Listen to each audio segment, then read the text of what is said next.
Pode ser? Boa tarde, então vamos continuar. Vou só chamar a atenção de novo para quem está assistindo o curso de longe, né? Quem assistiu o curso pelas aulas gravadas, que eu prometi, mas ainda não cumpri a minha promessa de gravar as aulas 1, 2 e 3, para quem está seguindo o curso, né?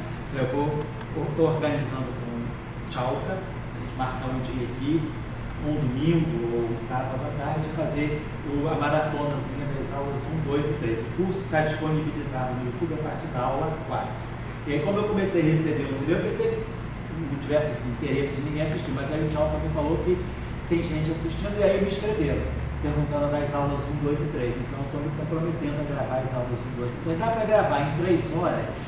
Dá para fazer, porque a primeira aula a gente discutiu um pouco o programa, a gente gastou um certo tempo com algumas coisas mais gerais. E aí, quando a gente começou a trabalhar mesmo no conteúdo, dá para fazer em 3 horas, dá para fazer esse conteúdo inicial para chegar a Debrolho.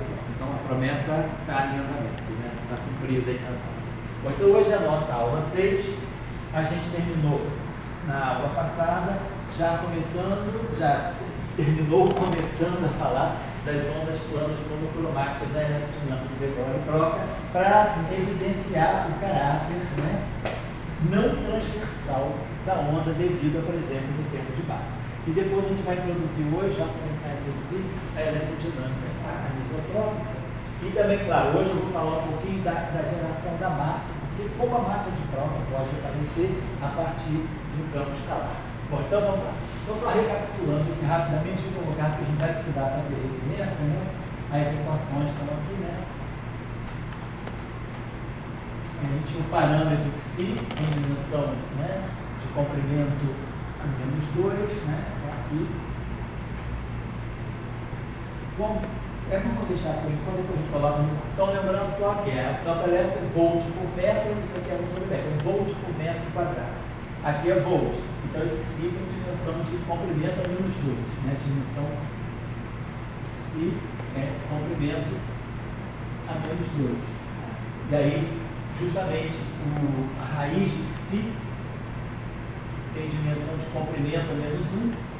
E justamente por ter dimensão de comprimento a menos 1, a gente associa um comprimento de onda de Compton aí. Então, a gente pode dizer que o comprimento de onda de Compton, né? O comprimento de onda de Compton, vamos dizer, de uma partícula massiva é cortado sobre MC. Então, eu vou associar esse comprimento de onda de Compton como sendo o inverso desse parâmetro aqui. Então, a gente vai fazer a associação e colocar que esse parâmetro aqui, que é a dimensão de comprimento menos 1, ele vai ser o inverso do comprimento de Compton. Então, 1 sobre raiz de psi, né, fica sendo H cortado sobre MC. Então, a gente pode tirar, a partir desse parâmetro psi, a gente faz essa associação com a massa do fóton, né? A massa do fóton vai ser H cortado, raiz de psi sobre C.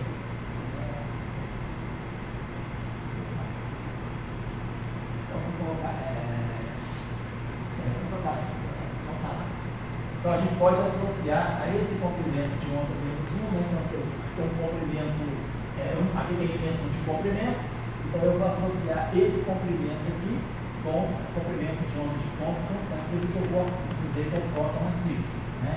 E aí, esse fóton massivo, a massa desse fóton é H cortado raiz de psi sobre C.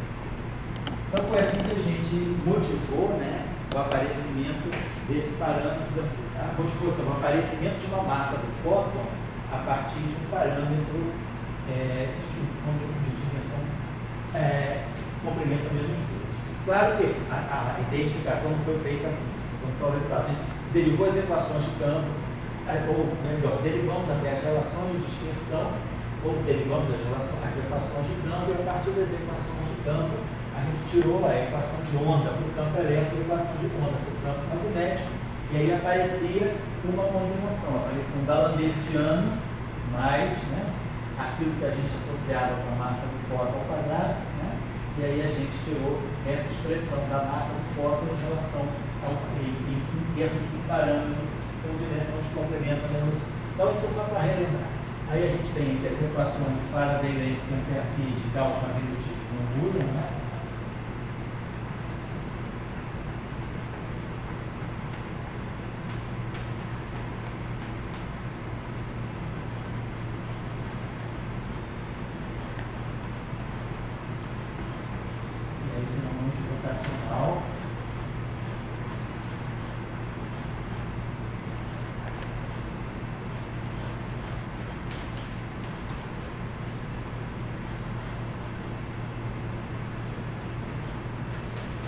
Ou então essas são as equações de de Broglie-Troca, lembrando que a definição dos campos em termos potenciais não muda e que a gente mostrou, né, também que há uma condição subsidiária sobre os potenciais em decorrência da conservação da carga elétrica. Então, a conservação da carga elétrica me dava como consequência a condição sobre os potenciais. A gente tinha 1 sobre C ao quadrado, derivada temporal do potencial escalar, mais a divergência do A,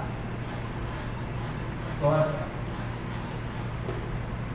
Então, isso aqui era uma condição não imposta, mas decorrente aqui quando a gente tirava, né? A gente basicamente tira a divergência dessa equação e a derivada temporal dessa equação. Vai aparecer a derivada temporal do Rho, a divergência do J. A gente usa a equação de continuidade da carga elétrica e aí a partir disso a gente chega a essa condição. Então, esse é o material que a gente tinha. Então, a gente pode observar já algumas coisas aqui.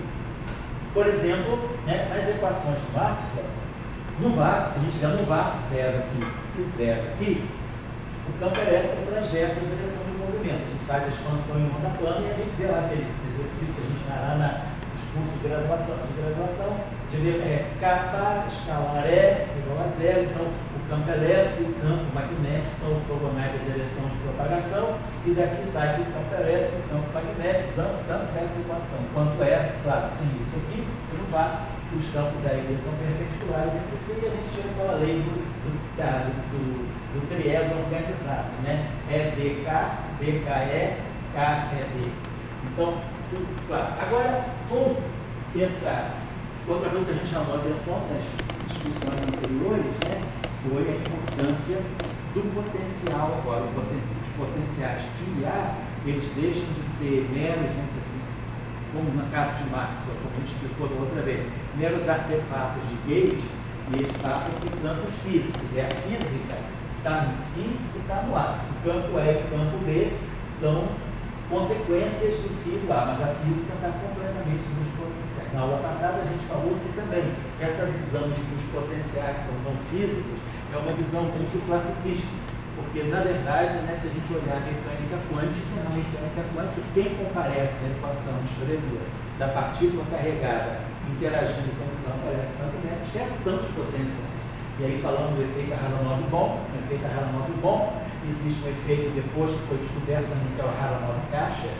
Eles mostram a importância dos potenciais na mecânica quântica. Então, não é só uma questão. Na física clássica, os potenciais ficam como coadjuvantes, mas na mecânica quântica, os potenciais eles são os protagonistas. E na eletrodinâmica de Troca, né, de Broglie-Troca, que aqui não tem nada de quântico, tudo aqui é clássico, né, então a gente está falando então, de potenciais que assumem importância porque eles aparecem diretamente nas equações de cálculo. Então, se a gente pensar numa solução de onda plana monocromática, a gente pode pensar, vamos supor que eu tenho um potencial aqui, vamos pensar numa onda. Vou deixar geral por enquanto, né? Nós temos um potencial φ, que eu vou escrever da seguinte maneira: uma amplitude de zero, e aqui vamos tomar exponencial de kx menos ômega t. Então, a expansão, né, que a gente faz usualmente da onda plana. Claro, que aí a gente sabe que essa solução de onda plana, a gente colocando aqui, a derivada da exponencial, tudo aqui vai aparecer. Por exemplo, vamos pensar nisso aqui agora para o vácuo. Agora, nós estamos trabalhando com vácuo, na ausência de cargas e correntes. Então, qualquer derivada, se aqui tem exponencial, né, o campo elétrico vai ser, vamos pensar aqui, o campo elétrico vai estar aqui igual ao campo potencial vetor, né? Então, vai ser um potencial vetor, uma amplitude vetorial aqui, ali kx menos ômega t. Claro, vocês vão dizer, isso aqui é uma solução complexa, né? Claro, é complexa. Mas os campos são reais. Mas aí a gente sabe o seguinte: como essa equação aqui é uma equação que só tem coeficientes reais, se eu tirar o conjugado complexo dessa equação, quer dizer, se φ e A são soluções, os seus respectivos conjugados complexos também são solução. Se eu tirar o conjugado complexo daqui, tirar o conjugado complexo daqui, isso aqui não troca, não é real, não tem conjugado complexo. Então, se φ e A são soluções, φ complexo conjugado e A complexo conjugado também são soluções. Então, é claro, eu trabalho com essa solução aqui que é complexa, mas no final do dia o que eu vou fazer é acrescentar aqui o conjugado complexo, o potencial físico, né? Ou então eu posso dizer o seguinte, quer dizer, se eu acrescento aqui o conjugado complexo, né? E acrescento aqui o conjugado complexo. Quando eu pego o número complexo e jogo o seu conjugado complexo, isso aí dá duas vezes a sua parte real. Ou a gente pode dizer o seguinte, que na verdade esse φ aqui, né, é justamente isso aqui tudo vai dar a parte real. O que a gente está interessado em colocar assim é que o φ, na verdade, né, seja a parte real de φ0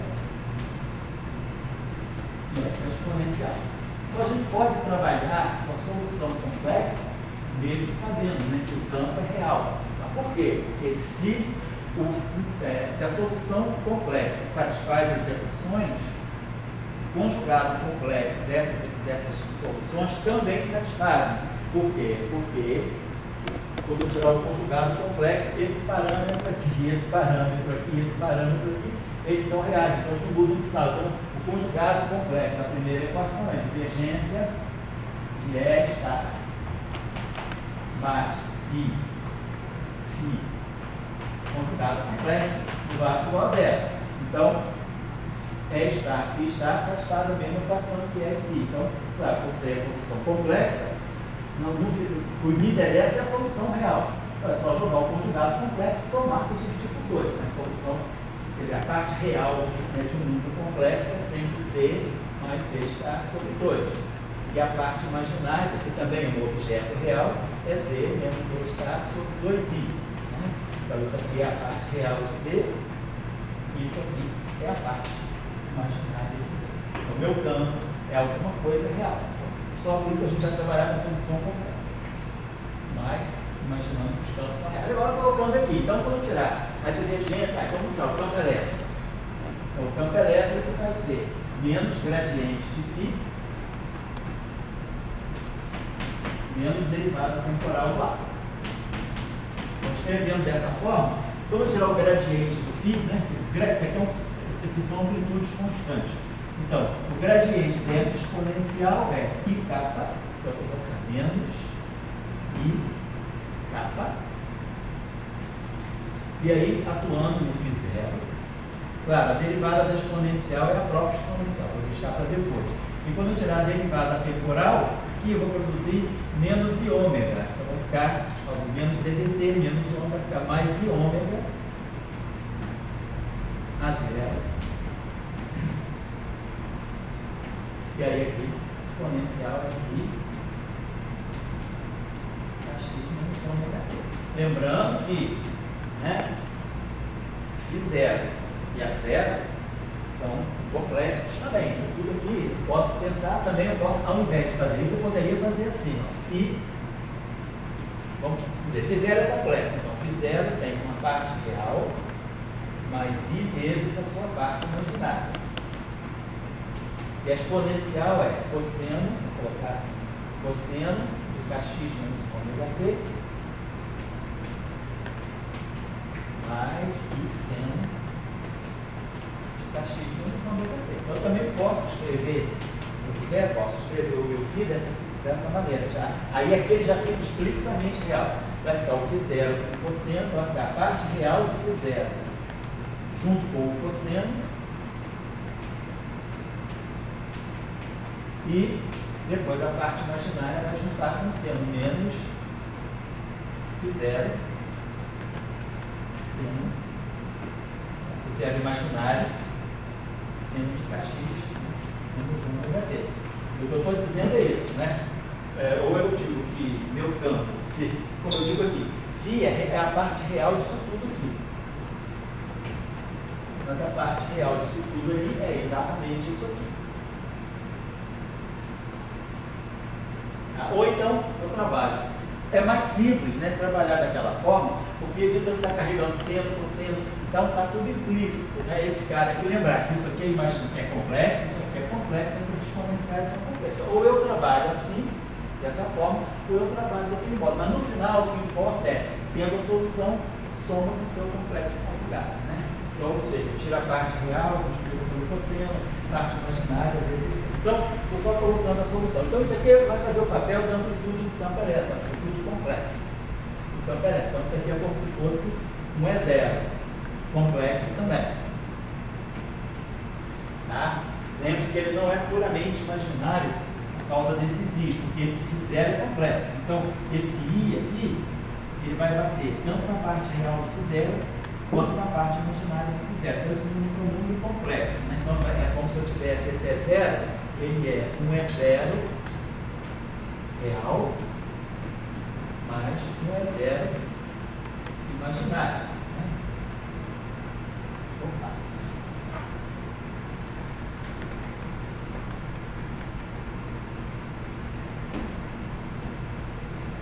Então, de qualquer forma, eu também posso escrever o meu campo elétrico desse modo assim.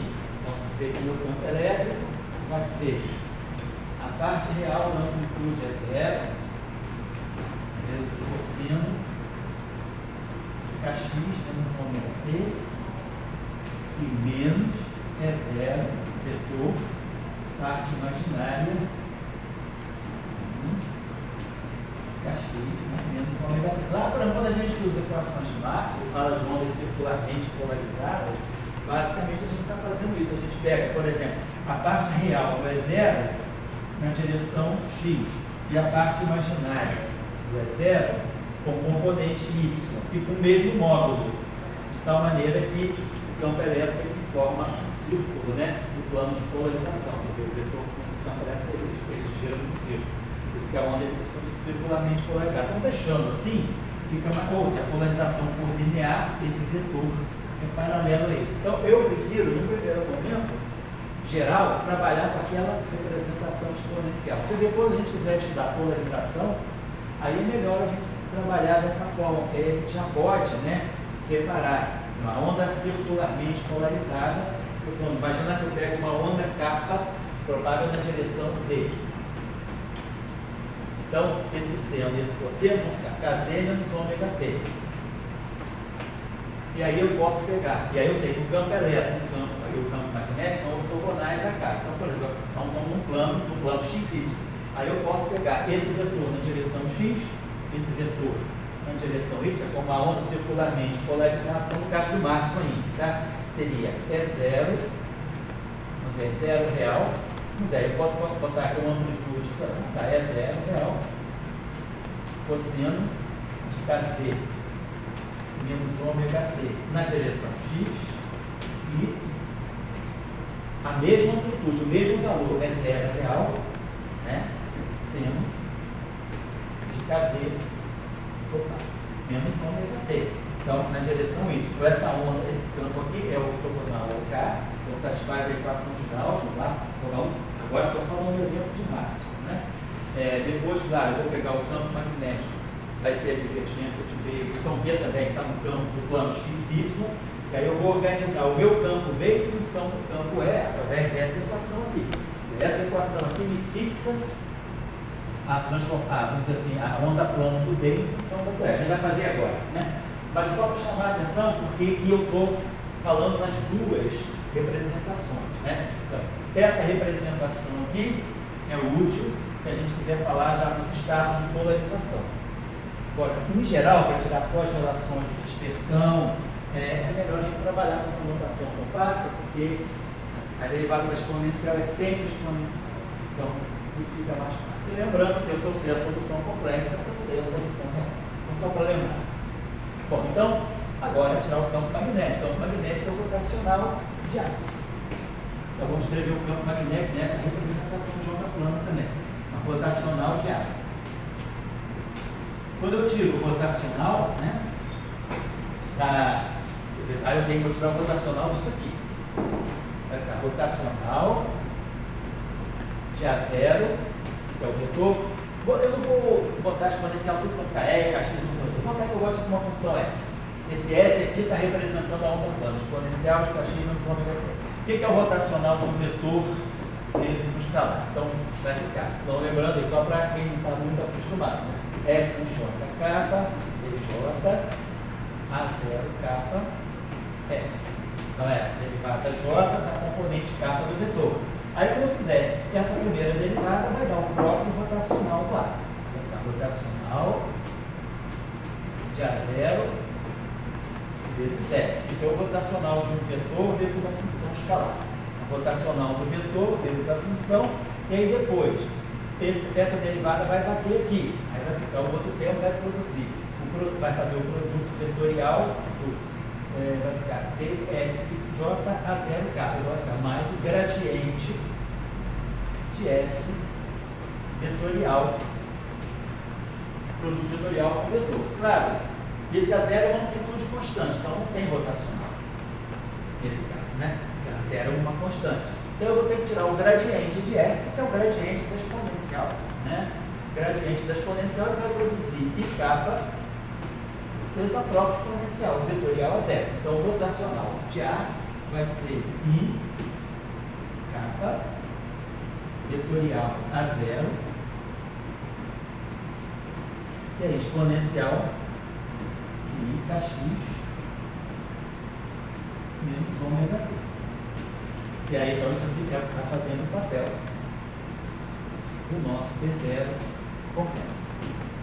Então eu sei expressar os campos, as amplitudes exec e zero em função dos potenciais. Pessoal, tanto vocês, né, estão fazendo curso, quanto o monitor, quanto o Jock, que está filmando, se eu cometer qualquer erro, sinal, qualquer coisa, me avisa, tá? Porque a gente apaga, quando eu apago o quadro, e aí não tem como recuperar o erro. Então vocês podem ficar caçando os erros e não tem vergonha de dizer onde eu estou errando, não. Assim, ó, tá faltando I, tá faltando um sinal, me avisa por quê. Igual acontece numa orquestra, né? Toca violino, certa idade começa a desafinar, eu já estou desafinando. Quando a gente toca na orquestra, quando eu era jovem, que tocava na orquestra, era assim. O pessoal mais velho vai ficando com prática, o pessoal mais novo vai indo para frente. Porque até os professores da gente desafinam um pouquinho. E eu também já estou desafinando. Na física eu estou desafinando.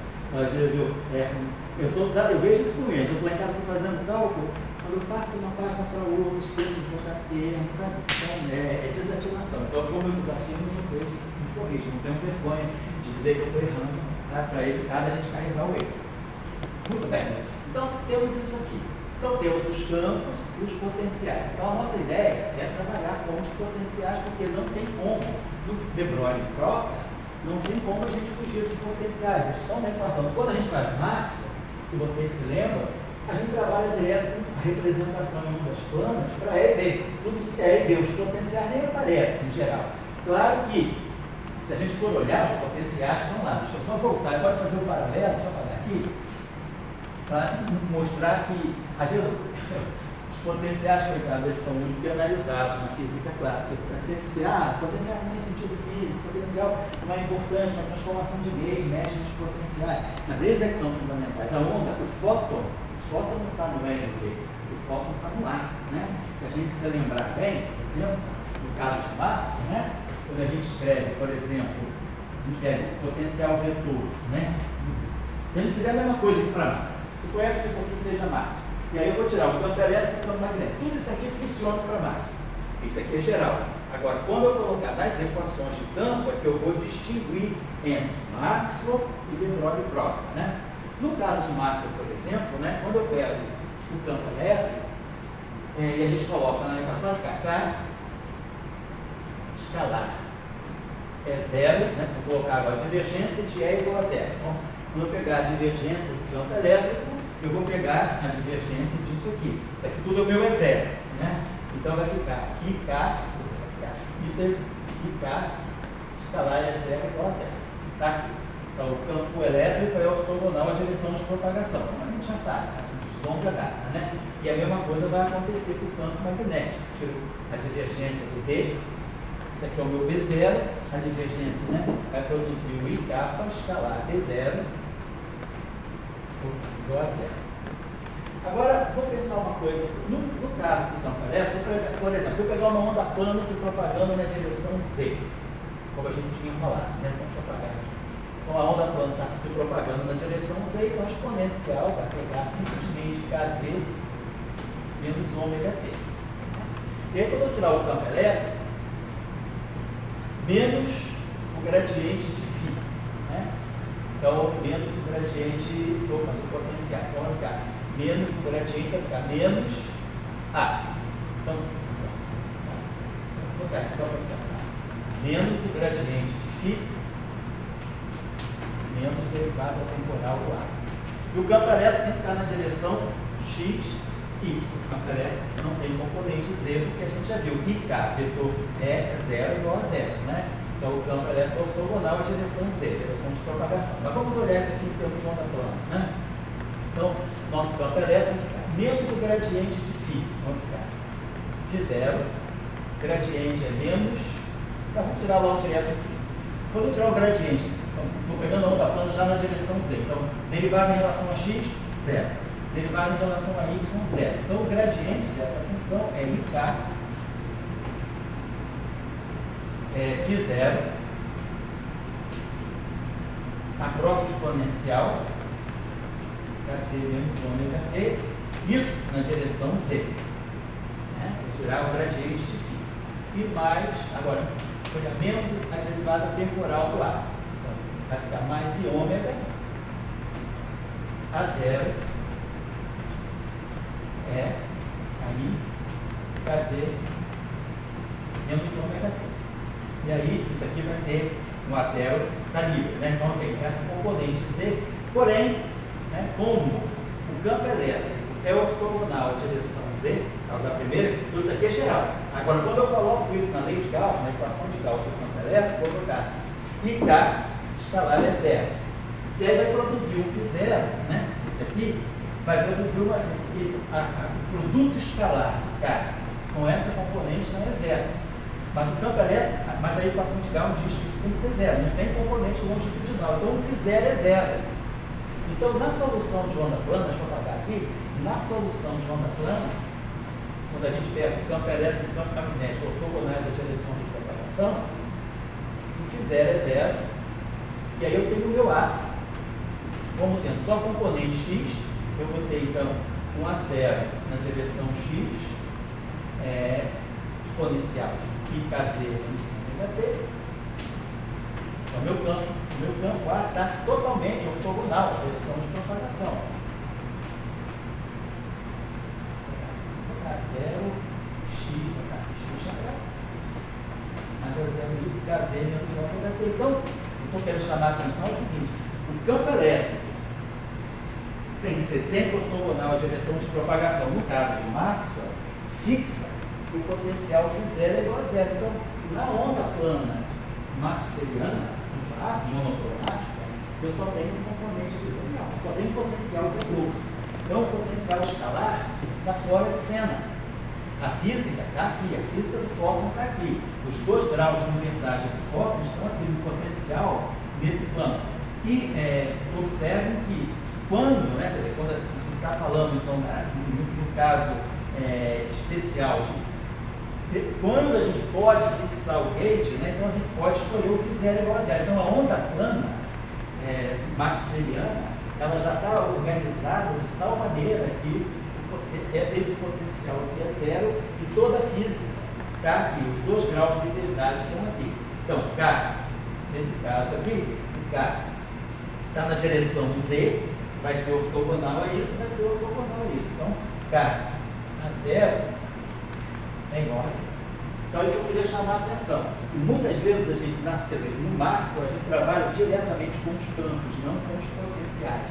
E os potenciais ficam ocultos. Mas o que a gente está observando é que o potencial é muito mais claro, porque quando eu descrevo pelo campo E e pelo campo B, eu estou dando 6 componentes.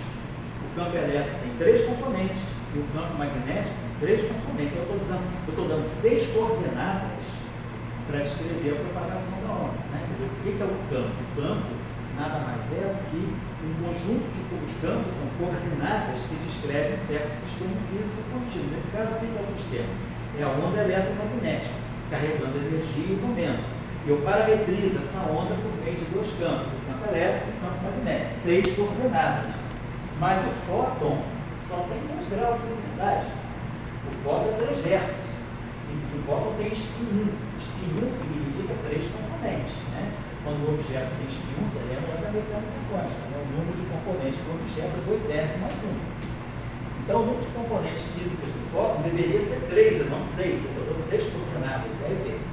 Porém, por que 3? E por que não 2? Mas aí a gente vê que são 2, na verdade, por causa da transversalidade. Então, a transversalidade elimina o componente Z. E aí eu fico com o componente X e Y, então, com os 2 graus de liberdade do fóton. Então, nas componentes X e Y do potencial vetor. Tá? Então, do ponto de vista da análise em termos de partículas, eu não estou mais falando da onda, eu estou falando da partícula fóton. Aí, quando eu falo da partícula, eu estou dentro da visão quântica, né? Estou olhando para o fóton, não para a onda eletromagnética. E aí eu tenho os 2 graus de liberdade. Então, estou só tendo todo esse discurso para dizer que os potenciais são muito mais importantes do que parece. Tá? Então, temos isso aqui. Então, vamos agora, vou só anotar aqui para não esquecer. Então, tem o E0, o E0, a amplitude do campo elétrico é menos I-kappa. Então, essa aqui é a componente longitudinal, está ao longo da direção de propagação da onda, I0, e o outro é mais I ômega a 0. E o campo magnético, a amplitude do campo magnético é I-kappa vetor a 0. Então, a gente observa, aqui automaticamente fica satisfeita a lei de Gauss do campo elétrico, porque K escalar B0 é justamente a divergência de B. A divergência de B é I K escalar B0.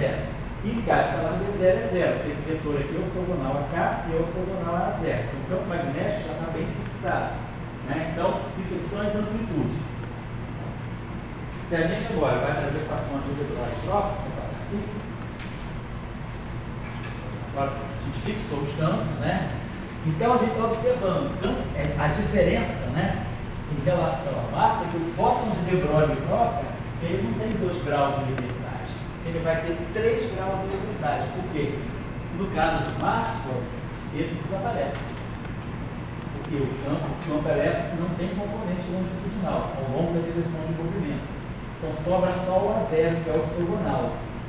E no caso de de Broglie e Broca, isso aqui não é 0. Vamos olhar as equações. Então, divergência de E.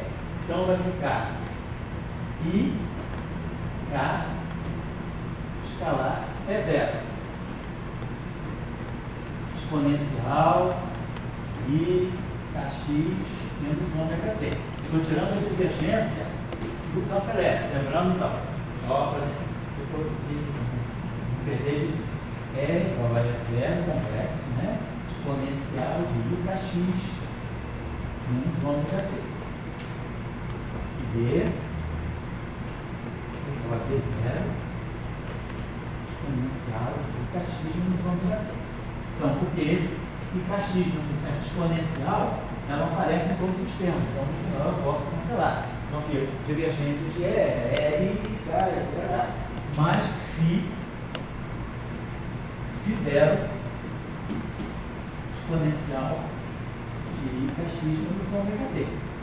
Então, essa exponencial, como qualquer derivada da exponencial é exponencial, todas as equações, quando eu tirar esses operadores atuando nos campos, vai sempre sobrar uma exponencial. Então, eu vou poder sempre cancelar a exponencial, porque a exponencial não é 0. Então, eu vou, daqui para frente, eu vou omitir a exponencial. As exponenciais, elas vão todas desaparecer. Então, a primeira equação, a equação de Gauss, já está me dando esse fato novo. I, K, escalar é 0, mas eu posso até colocar assim, igual a menos se fizer. Então, o que isso está me mostrando? Está me mostrando que o campo elétrico deixou de ser ortogonal à direção de propagação. O potencial escalar, ele no fundo é uma medida, não deixa de ser uma medida da projeção do campo elétrico ao longo do cabo. Né? Lembrando também que para de Broglie e Broca, nós não temos mais que a relação entre frequência e vetor de onda já não é mais essa aqui. Vamos lembrar disso aqui. Isso aqui é máximo. Para de Broglie e Broca, a gente tem que ômega, quer dizer, a gente tem que, na verdade, ômega é a raiz quadrada de módulo de K, K2, C2, né? Mais a massa do fóton ao quadrado C4, onde, claro, lembrando que eu não paguei, mas a massa do fóton está relacionada ao parâmetro φ. Então, essa é a relação de dispersão. Então, quando eu tirar, né, o módulo de K, né, se eu quiser tirar, por exemplo, o unitário dessa direção, né, eu vou dividir por módulo de K. Mas o módulo de K é diferente da frequência. Para Marx, o módulo de K é ômega sobre C. Para de Broglie troca, não.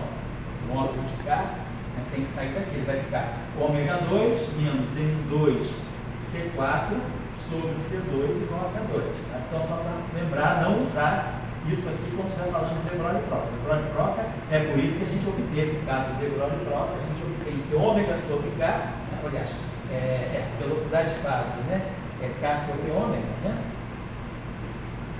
Módulo de K sobre ômega. Ou seja, vamos pensar no índice de refração. O índice de refração é o quê? C sobre a velocidade de fase. Módulo da velocidade de fase. Mas a velocidade de fase é ômega sobre K. Então isso aqui vai ser C sobre ômega raiz quadrada de C, módulo de K, sobre K2, C2 mais N2, C4.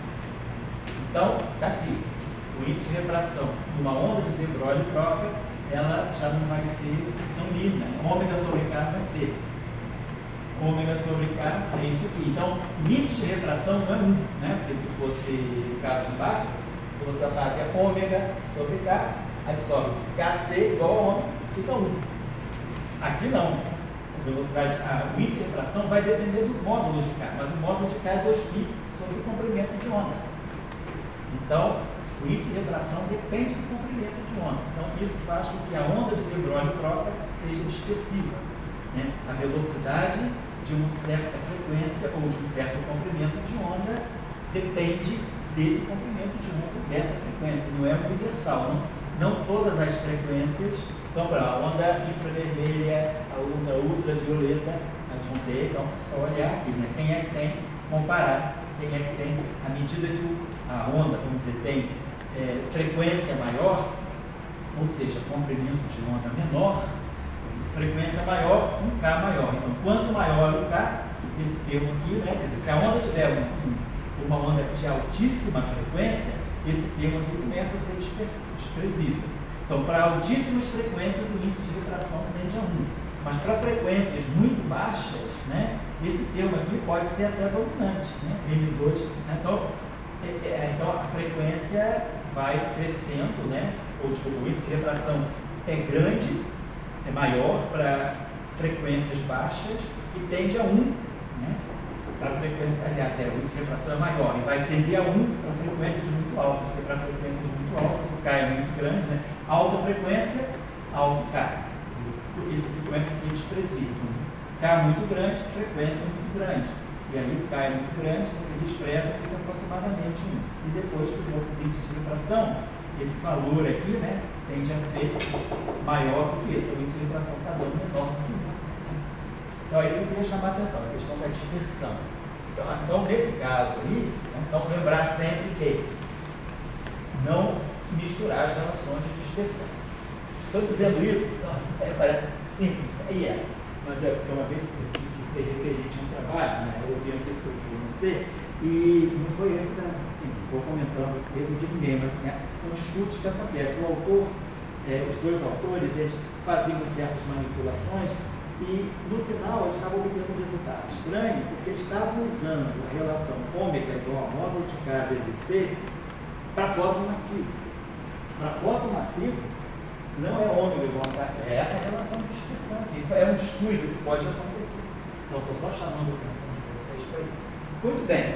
Então, temos o primeiro resultado. A onda deixou de ser transversa. Agora, vamos pegar o segundo resultado. Rotacional de E vai ficar Faraday length IK, vetor é zero, igual a menos dB dt. Quando eu derivar em relação ao tempo, eu produzo menos iômega. Como o sinal ali é menos, aqui vai ficar mais e ômega vezes zero. Então aqui a gente já está vendo, ó, eu posso organizar o meu campo magnético, que existe e cancela, então daqui eu tiro que é a amplitude do campo magnético. Né? Isso é independente de ser massa ou hidrólico, né? É K sobre ômega vetorial é zero. No caso de Maxwell, a gente mostra o seguinte: se fosse Maxwell D0, vamos pegar Maxwell D0 igual. No caso de Maxwell, o K é ortogonal ao E0. Então isso aqui vai ficar módulo de K, módulo de E0. Tem é o módulo do produto vetorial, é o módulo do primeiro vetor, vezes o módulo do segundo vetor, vezes o seno do ângulo entre eles. Mas o ângulo entre eles é 90 graus, então o seno é 1. E aí ele divide por ômega. E aí, K, né? K ômega igual a K vezes C, máximo, né? Então a gente tira aquela relação famosa aqui. A amplitude do campo elétrico sobre C é a amplitude do campo magnético. Essa mesma relação vale para o hidrólico. Isso aqui é independente, essa equação aqui é independente de ser massa ou hidrólico. O que muda agora é a frequência. Então essa frequência aqui agora, nós vamos escrever da seguinte maneira: módulo de K sobre raiz quadrada de K2 C ao quadrado mais massa do fóton ao quadrado C4. E aqui, módulo de E0. Então, esse número aqui, né? Então, eu posso até, se quiser, posso botar esse C2 em evidência aqui, eu posso botar aqui K, vamos deixar assim. O que é importante estar chamando a atenção aqui, né? Então eu faço o seguinte: eu boto esse C aqui, e aí tiro esse C2 daqui e boto em 2C2 aqui. Então, esse número aqui, o denominador, é maior do que esse aqui. Então, eu vou ter que é zero, né? Então, a relação que eu vou ter vai ser C módulo de V0 é igual a módulo de K sobre raiz quadrada, então esse C quadrado. Então, C módulo de K, módulo de K sobre raiz quadrada de K2 mais esse númerozinho que é positivo, né? E é zero. Então, esse número aqui é um número menor do que 1. Né? Então, o campo elétrico vai ser menor. Né? Quando eu jogar esse número, que é um número menor do que 1, eu vou jogar esse número menor do que 1 dividindo aqui. Então, o campo elétrico vai ficar maior que C vezes zero. Então, muda essa relação. A amplitude do campo elétrico não bate com a amplitude do campo magnético vezes C. Eu tenho esse fator aqui, que é um fator em um número menor do que 1. Essa fração aqui é menor do que 1. Então, eu vou multiplicar isso aqui por um número menor do que 1. Então, esse E0 aqui é maior que C. Só para lembrar desses detalhes. Tá? Então, essa relação ela é muito parecida com o máximo, mas a relação que faz a grande distinção é a relação entre a frequência e o módulo da frequência. Então, isso aqui é Gauss Faraday-Lenz. Depois, Gauss magnético vai ser automaticamente I, tá? Escalar V0 igual a zero. Isso aqui, então, o campo magnético continua ortogonal, a direção de propagação. E aí agora é só a gente tirar ampere massa. O rotacional de B vai produzir I capa vetorial B0 mais Si a zero igual 1 sobre C ao quadrado, então 1 sobre C ao quadrado da derivada temporal menos esse ômega e aqui o zero.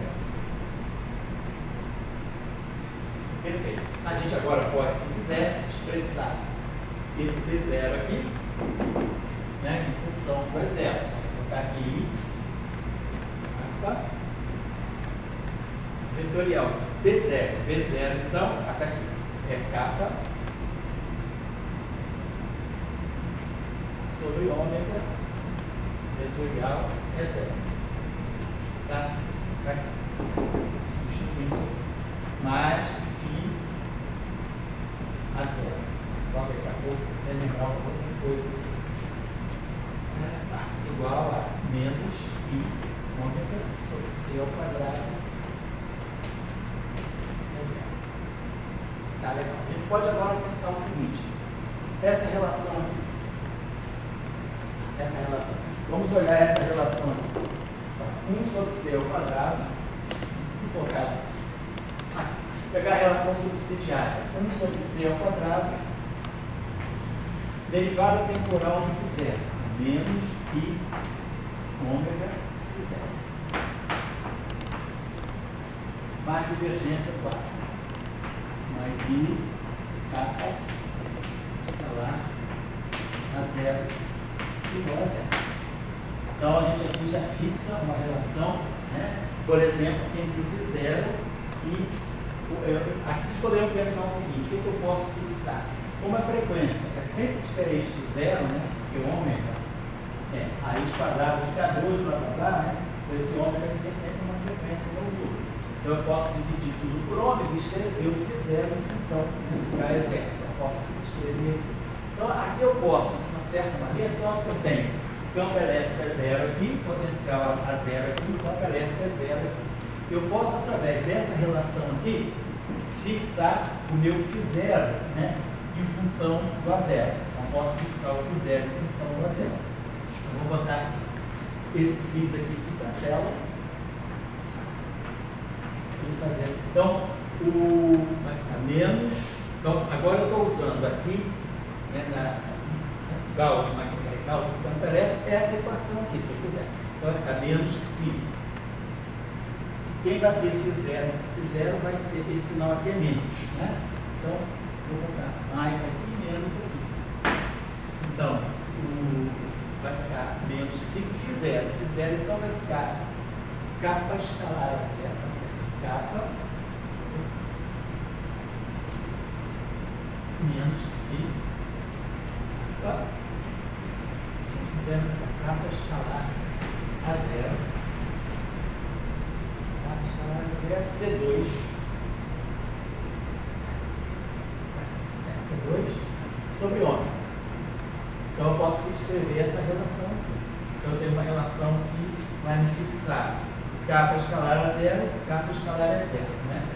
Então, aqui nessa equação aqui eu vou ter, quando eu abrir essa equação, vai ficar kappa vetorial, kappa escalar é zero, kappa, menos kappa escalar kappa é zero, a zero e é zero. E aí então eu vou produzir aqui o kappa é zero, eu posso escrever em função do A zero, né? E aí a gente pode fixar a partir daqui, então, quer dizer, a minha, vou deixar uma tarefinha aqui para quem quiser fazer. Então a tarefa que fica aqui é, com essas amplitudes, quer dizer, usando o ampere máximo aqui, né? Então eu posso fazer, deixa eu ver o que mais que eu posso fazer. Fixamos o A zero em função, quer dizer, fixamos o. Eu posso escrever, vamos lembrar o seguinte, eu posso escrever tanto E0, né? Esse E0 aqui, em função dos potenciais. Então a gente já tinha tirado qual é a relação atual, o E0. É o φ0 e o A0. Então aqui eu tenho dentro do. Ou então eu posso botar aqui dentro do B0. Dentro do B0 fica mais fácil, eu tenho I kappa vetor A0. Então eu tenho kappa vetor A0. Aqui eu tenho o A0. No campo elétrico eu tenho o φ0 e o A0. Então, talvez eu vou apagar aqui para não confundir vocês. Então, é o seguinte, vamos pegar ampere máximo, né? No espaço, né, das ondas quânticas, né? Então, o B0 está aqui. Eu coloco em função do I kappa a zero.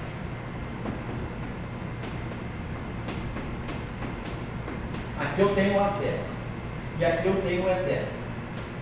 Mas o E0 nós temos lá, é menos I kappa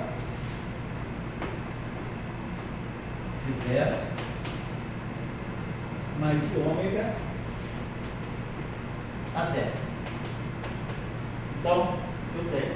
Aí agora eu posso escrever o φ0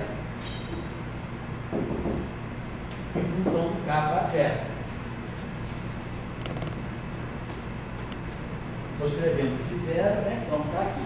O φ0 é kappa A0 sobre ômega C2. Esse φ0 aqui é kappa da primeira equação lá, A0 sobre ômega C2. Está vindo daqui, da condição subsidiária.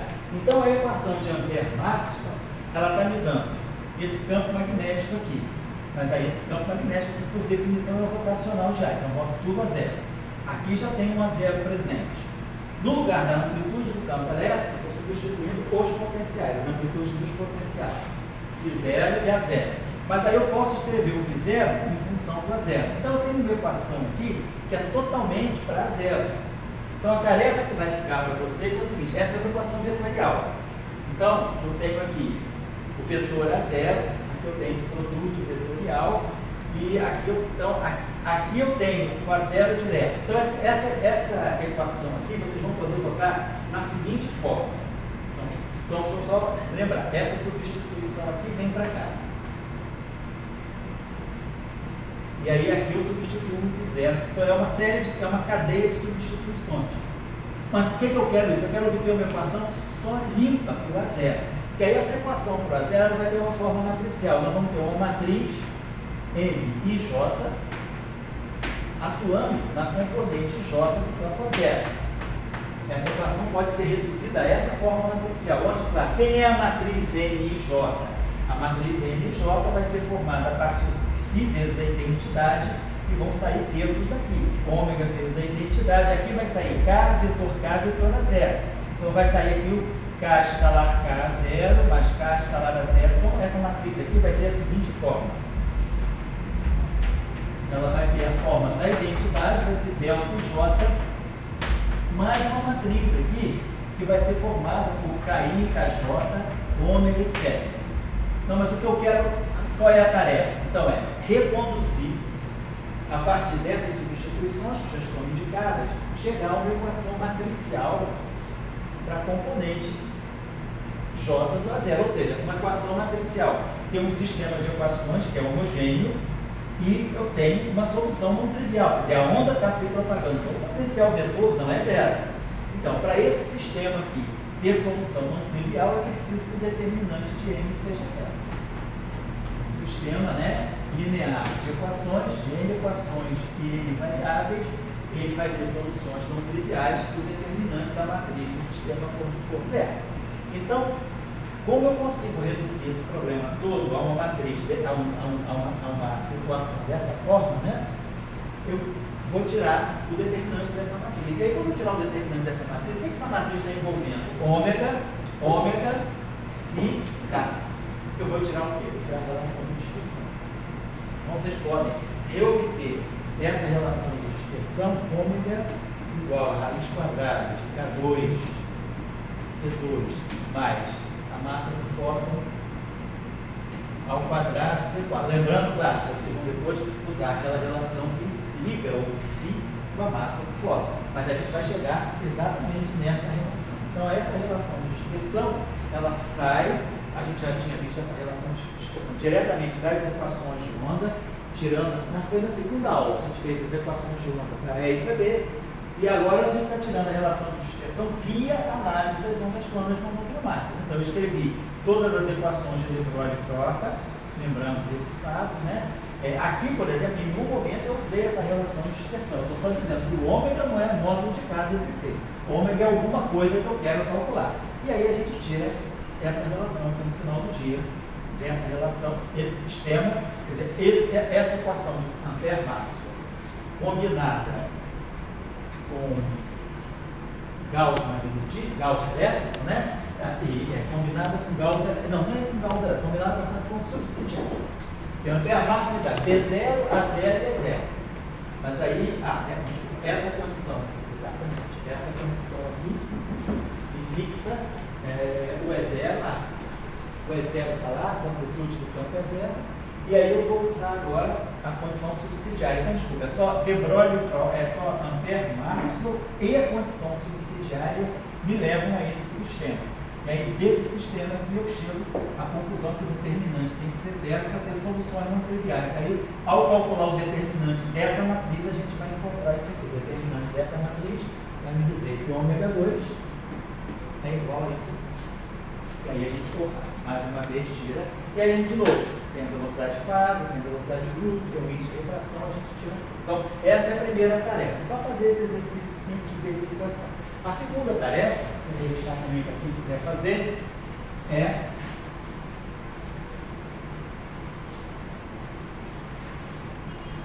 construir.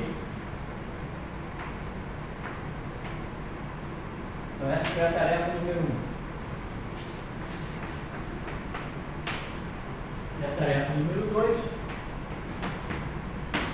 colocar assim, construir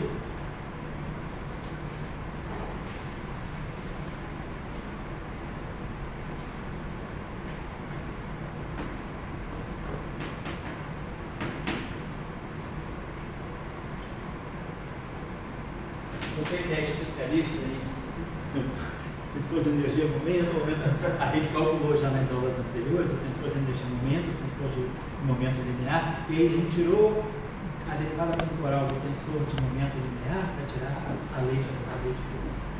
Então a gente mostrou que no caso de de Broglie troca, a força de Lorentz é a mesma, que é ρ vezes o campo elétrico mais J vetorial P em cima. E aí a tarefa 2 vai ser construir explicitamente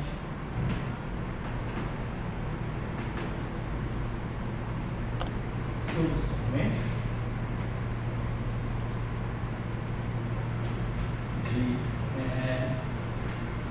soluções, vamos dizer assim, de onda, soluções de onda cromáticas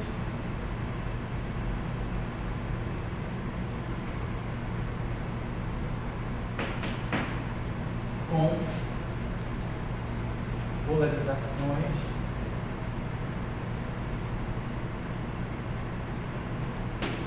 linear,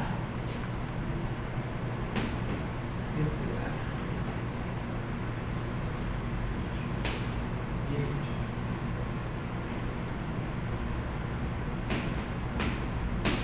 Importante chamar a atenção aqui.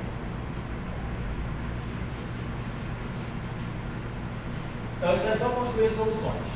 Então, vai lá, pega, né? Está vendo que agora o campo elétrico tem componente Z, mas ele, no plano ortogonal, para variar, para facilitar a vida, coloca o K na direção Z. Vocês podem fazer todas essas soluções, deixando o K na direção Z. Então, a nossa onda plana, na verdade, vai ficar sempre no tipo elevado a IKZ menos ômega T.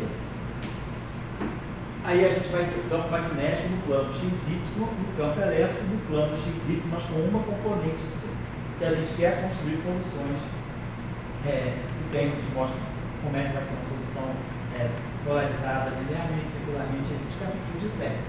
Agora, a tarefa 3 vai ser um pouquinho mais delicada.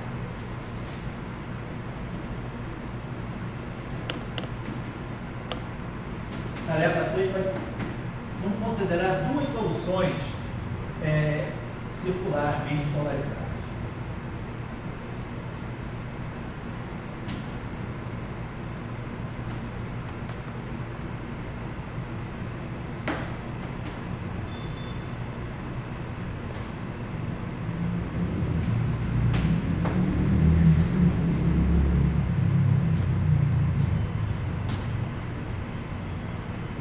Então a ideia que eu dou seria a seguinte: pegar um campo elétrico,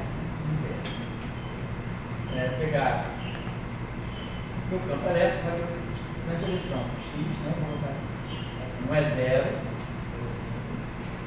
cosseno de KZ menos ômega T na direção X, mais é zero, seno de KZ menos ômega T na direção Y. E agora uma terceira componente, quer dizer, um é zero, tem que ser o mesmo aqui, né? Um é zero, então é zero linha na direção do cosseno de KZ T na direção Z. Então, meu campo elétrico agora tem uma componente ao longo da direção Z. E aí a gente vai ver o seguinte, essa solução aqui é circularmente polarizada, mas a gente pode ver que ela vai ser circularmente polarizada à direita ou à esquerda. Então, a gente coloca aqui um parâmetro, vamos colocar aqui o parâmetro psi. Eu não já botei aqui esse lá. Vou botar aqui um parâmetro alfa. Alfa igual a mais ou menos 1. Vamos dar uma olhadinha só. Por exemplo, meu campo elétrico na direção X é 0 cosseno de Kz menos ômega t. E meu campo elétrico na direção Y tem esse alfa, depois a gente analisa. É 0 seno de Kz menos ômega t. Então vamos pensar o seguinte, suponhamos que a gente está no plano Z igual a 0, está na posição Z igual a 0, né? No plano X, Y mesmo, com Z igual a 0. Então isso aqui é 0. Então no instante T igual a 0, o campo elétrico vai ficar cosseno de 0, que é 1 e seno de 0 que é 0. Então no instante T igual a 0, se a gente tivesse que tirar uma fotografia, eu teria o E0 aqui no campo magnético. O campo elétrico na direção Y não tem nada. Aí vamos dizer que eu pego o instante T igual a π sobre 2 ômega. Se eu pegar um instante T igual a π sobre 2 ômega, aqui eu vou obter cosseno de π sobre 2, que é 0. E aqui eu vou obter seno de menos π sobre 2, que é menos 1. Então, no instante posterior, meu campo elétrico vai estar aqui. Aí, se eu pegar a minha solução π igual a ômega, π sobre ômega, né? Vou ter cosseno de menos π, que é o cosseno de π, que é menos 1. Né? Então, o campo elétrico vai estar fazendo disso. Então, nessa situação, meu campo elétrico, à medida que o tempo passa, meu campo elétrico está rodando no sentido horário. Então, a polarização é horária, né? O campo elétrico está no plano, a parte do campo elétrico transversa à direção de propagação, ela é circularmente polarizada no sentido horário, né? Então, isso, se eu colocar esse alfa aqui, igual a 1, mas se eu colocar esse alfa igual a menos 1, isso aqui vai inverter, ela vai estar sendo polarizada no sentido trigonométrico. Então, eu estou colocando esse alfa aqui porque ele permite um tratamento unificado, alfa igual a mais ou menos 1. Se o alfa, então sempre alfa igual a mais ou menos 1. Se alfa é igual a mais ou menos 1, é claro que 1 sobre alfa é igual a alfa, e é claro que alfa 2 é igual a 1. Então, quando vocês forem fazer as manipulações, vai poder aparecer 1 sobre alfa, lembrando que 1 sobre alfa é igual a alfa, e alfa 2 é igual a 1. Então, alfa multiplicar por alfa vai dar 1, e alfa 3 é igual a alfa. Então, o que eu estou chamando a atenção? É que vocês vão trabalhar com dois tipos de onda, polarizadas circularmente. Uma à direita, trigonométrica, com alfa igual a horário, alfa igual a 1, e trigonométrica com alfa igual a menos 1. Então, vocês estão dando um tratamento unificado a partir desse alfa. Agora, o que eu estou pedindo? Vamos considerar então duas soluções circularmente polarizadas nessa configuração. Esse alfa aí igual a mais ou menos 1. Só expliquei o que esse alfa está fazendo também. Muito bem. Agora, a questão que eu coloco. Vamos trabalhar com essa solução circularmente polarizada. Claro, eu tenho o E0 e posso tirar o campo magnético a partir daqui. Então, quem conhece o campo elétrico, no espaço das ondas quânticas, isso aqui vira IK, isso aqui fica ômega, então eu tiro o campo magnético em função do campo elétrico. E aí, vamos fazer aquele mesmo exercício. Pegar a lei de Faraday e Ampère-Maxwell. Quando vocês vão pegar a lei de Ampère-Maxwell para essa onda circularmente polarizada, vocês vão obter a velocidade, né, de fase, ou a velocidade de grupo, né, e esse alfa vai aparecer. Então, o que a gente vai, o que se mostra, que é o que se espera no caso de Maxwell, também acontece nisso, que a velocidade de propagação da onda, tanto a velocidade de fase quanto a velocidade de grupo, né, quer dizer, a velocidade de fase é o ômega sobre K.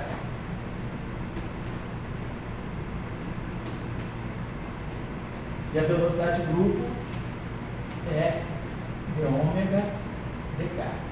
Tanto a velocidade de grupo quanto a velocidade de fase, elas não dependem da polarização. Então, vocês vão ver que esse alfa, na expressão da velocidade de fase, na expressão da velocidade de grupo que vocês vão achar, vai estar sempre aparecer um alfa 2. Então, ou seja, isso mostra que, o índice de refração é índice de refração é C sobre a velocidade de fase. Então, o índice de refração é C módulo de K sobre ômega. Com o aparecimento desse alfa aqui, quer dizer, eu vou estar distinguindo entre circulação trigonométrica, circular trigonométrica e circular horária. A questão é que o índice de refração não vai depender do alfa, porque vai aparecer sempre o alfa quadrado. Estou dizendo uma coisa óbvia, ou seja, não tem birrefringência. Então, o VAR não é birrefringente. Agora, nós vamos estudar uma outra eletrodinâmica, que é o que acontece, né? Que hoje se busca muito, a questão de birrefringência do VAR. O que é a birrefringência do VAR? A birrefringência do VAR indica para nós que, se eu considerar ondas circularmente polarizadas em polarizações opostas, a velocidade de propagação depende da polarização e o índice de refração também. Então, a onda circularmente polarizada no sentido trigonométrico e a onda circularmente polarizada no sentido horário, elas vão incidir índices de refração diferentes. Portanto, velocidades de propagação distintas. A velocidade de propagação vai ser sobre N. Se o N é diferente, então, se a onda é polarizada trigonometricamente ou horariamente, vão ter índices de refração distintos. Isso não acontece. Então, esse exercício aqui, essa tarefa é para mostrar que a eletrodinâmica de de Broca, a moral da história eletrodinâmica de Broglie e Broca, não prevê birrefringência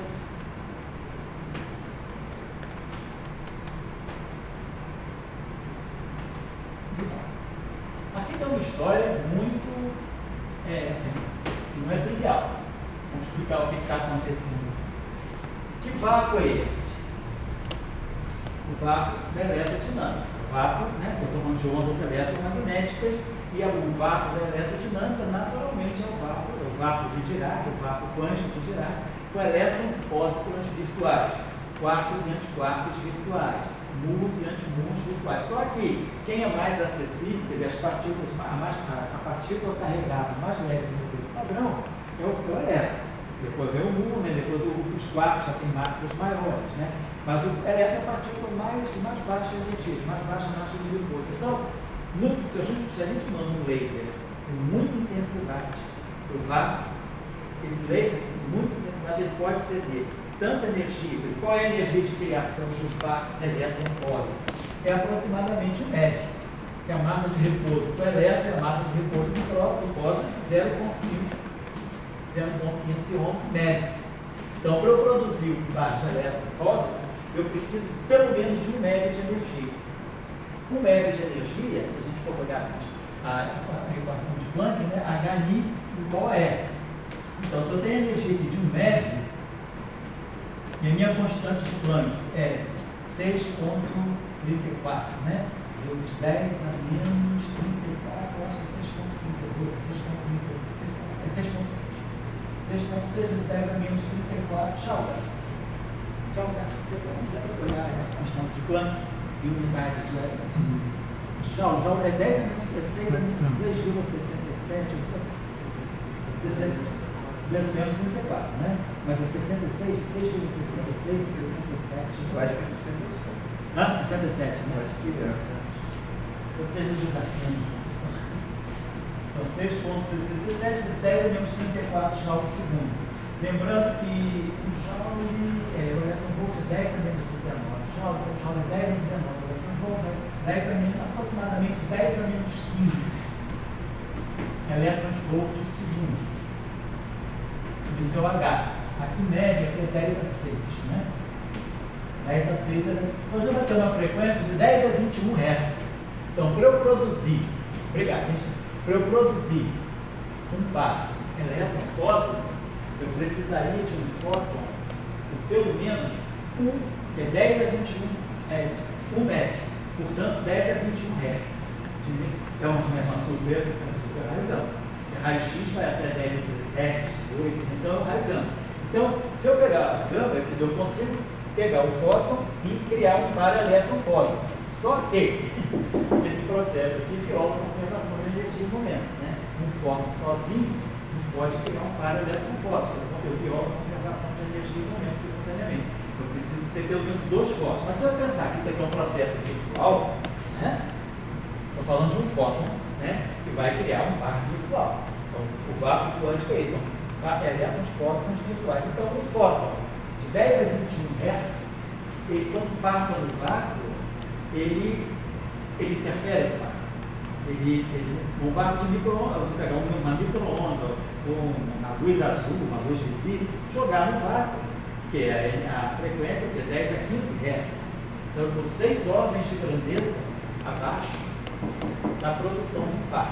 Então, uma onda visível passando no vácuo, para ela o vácuo é vácuo. Mas no raio gama, no vácuo, para ele o vácuo não é vácuo. Ele vai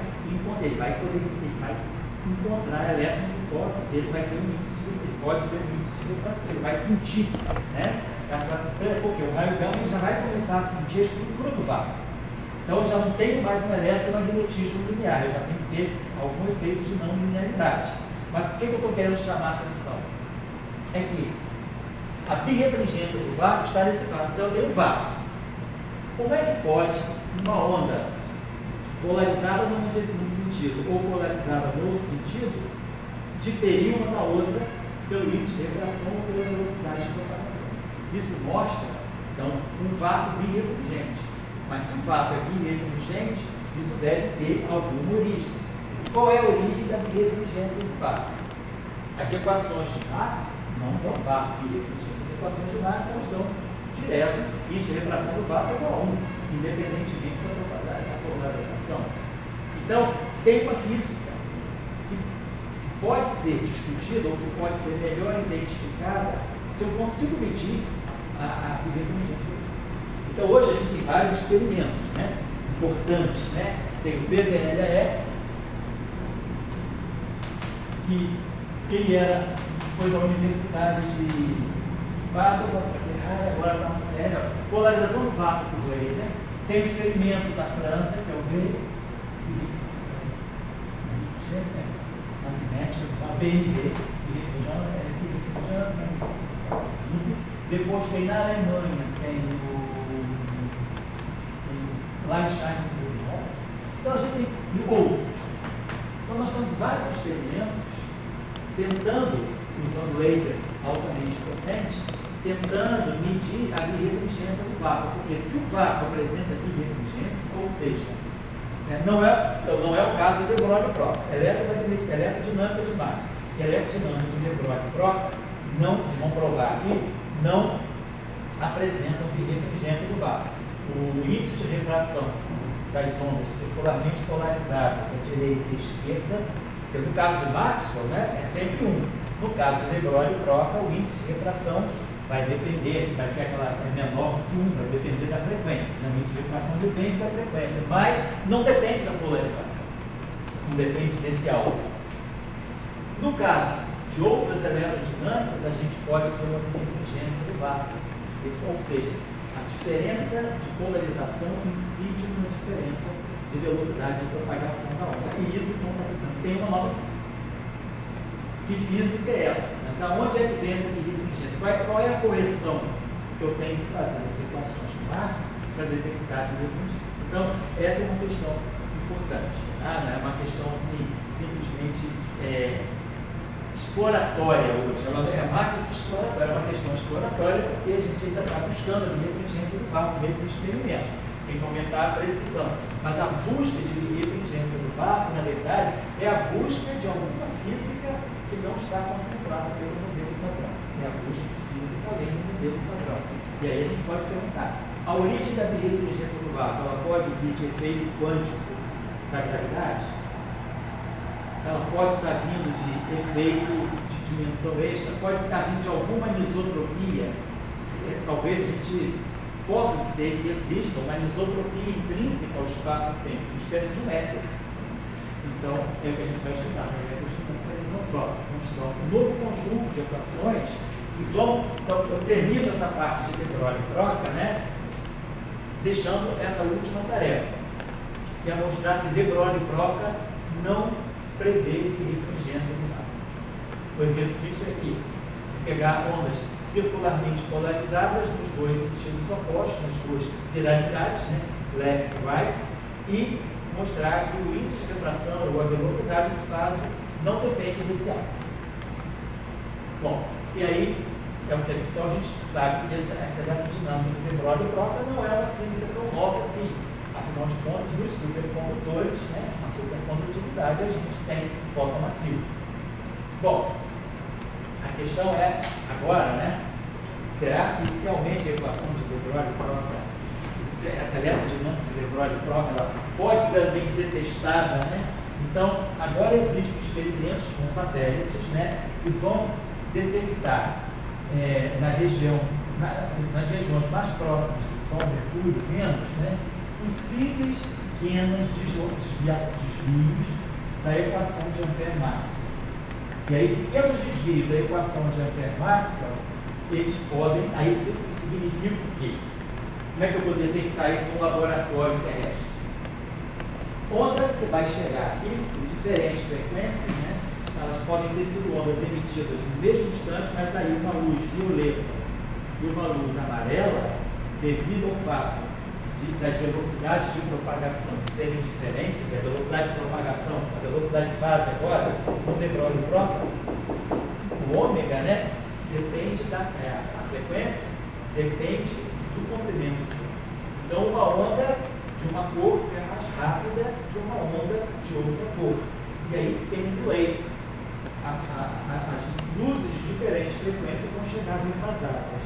E aí isso pode estar indicando a presença de uma modificação, que aí seria nas equações de massa. Agora a pergunta é, essa defasagem é compatível com a evidência de uma pequena massa do fóton, ou essa defasagem pode ter uma outra origem? Então, essa é a discussão, né? Então, é uma questão que está sendo discutida hoje em muitos experimentos. Então, é sempre buscar, porque o eletromagnetismo, a eletrodinâmica, é a teoria mais precisa da física. Então, a gente tem hoje medidas atômicas com precisão de uma parte em 10 trilhões.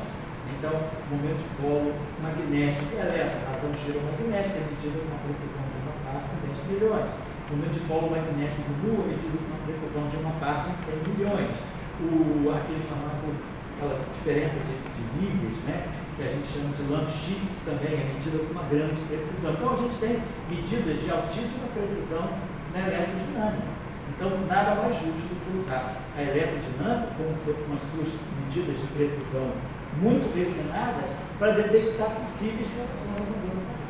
Claro, vocês que são do LHC estão buscando violação do modelo, você que também faz o primo, né, pode estar buscando violação do modelo padrão, o aparecimento de novas partículas supersimétricas, novos canais de decaimento dos mesons do Charme. Então, tem muitas buscas de física além do modelo padrão, mas a eletrodinâmica é uma boa busca. E hoje, por exemplo, né, tanto na astrofísica quanto na cosmologia, experimentos com luz extragaláctica são muito importantes para tentar detectar novos efeitos que podem estar corrigindo as equações de Maxwell. Então, assim, basicamente, né, vendo, vamos dizer assim, os interesses do curso aqui, né, como a gente já falou, nós estamos um dos três experimentais de automobilismo, você tem restante, é só a Karina que é de cosmologia, né? Está se decidindo, né? Então, mas tudo bem. Seja tanto de cosmologia ou assim. Então, para vocês, eu estou focando em alguns aspectos que podem ser mais interessantes para vocês do que no curso mais amplo. Se tivesse dentro da matéria condensada aqui, a gente estaria falando de isolantes patológicos, de algumas outras coisas que têm conexão com a eletromagnetismo. Agora, eu acho que uma questão que passa por todos aqui, e que vai passar pelos doutrinos também, é a anisotropia do espaço. Então, o que significaria, né? Então, vamos pensar agora a palavra eletrodinâmica anisotrópica. Significa que, se tem uma anisotropia no espaço-tempo, a gente sabe, né? A Karina aí mistura modelos cosmológicos, todo mundo sabe que uma das tensões do modelo padrão cosmológico, que é o famoso modelo Lambda-CDM, é saber se realmente o espaço-tempo, o princípio cosmológico diz que o espaço-tempo, quer dizer, o universo é homogêneo e isotrópico. Então, homogêneo e isotrópico como nós aqui nessa sala. Né? coisa que não tem. Mas assim, é homogêneo isotrópico a partir de que escala? A partir de escalas assim, de 100 megaparsecs. Lembrando que o megaparsec, né, o parsec são 3,26 anos-luz, 3 megas, né, então são 3 milhões, né? 3 milhões vezes 3,6, então 100 megaparsecs, né? Aproximadamente o ano-luz é 10 a 12 trilhões, né? 10 a 12, 10 a 13 quilômetros. Então o ano-luz é praticamente 10 trilhões de quilômetros, né? Então 100 megaparsecs, 100 já é 100, megas já é 10 a 6, então 10 a 8, 10 a 8 vezes 10 a 13, 10 a 21. Então cerca de 10 a 21 quilômetros aqui do centro da Via Láctea, a gente espera que o universo seja homogêneo isotrópico. Pergunta, será? Então, por isso eu vou explicar agora no modelo cosmológico. Será que a relatividade geral é a melhor maneira de se escrever também no campo gravitacional? Hoje em dia, então, existem chamadas teorias modificadas de gravitação, as teorias F de R, as teorias F de Taylor. A gente tem uma série de teorias que vão além de Einstein, né? Da mesma forma que a gente vai além de Maxwell com várias extensões eletromagnéticas, a gente tem várias extensões da gravidade, né? Então tem vários modelos que descrevem novos cenários gravitacionais, claro, que num certo limite recuperam Einstein, recuperam a relatividade geral tradicional, mas que incluem efeitos que Einstein não inclui. Então, pergunta, a relatividade geral é a melhor descrição da gravitação? Isso é um ingrediente fundamental do modelo cosmológico. Relatividade geral é as equações de Einstein. O primeiro modelo cosmológico, né, foi o modelo de Einstein, de 1917, quando ele fala como é que é o Cosmological Implications of the General Relativity, ele introduz a cosmologia a partir da relatividade geral. Depois, princípio cosmológico, o universo é homogêneo e isotrópico? Pergunta. Então, será que poderia haver uma anisotropia no universo? E se há uma anisotropia no universo, como essa anisotropia altera as equações de Einstein? Então, vou botar aqui, por exemplo, um exemplo de eletrodinâmica anisotrópica.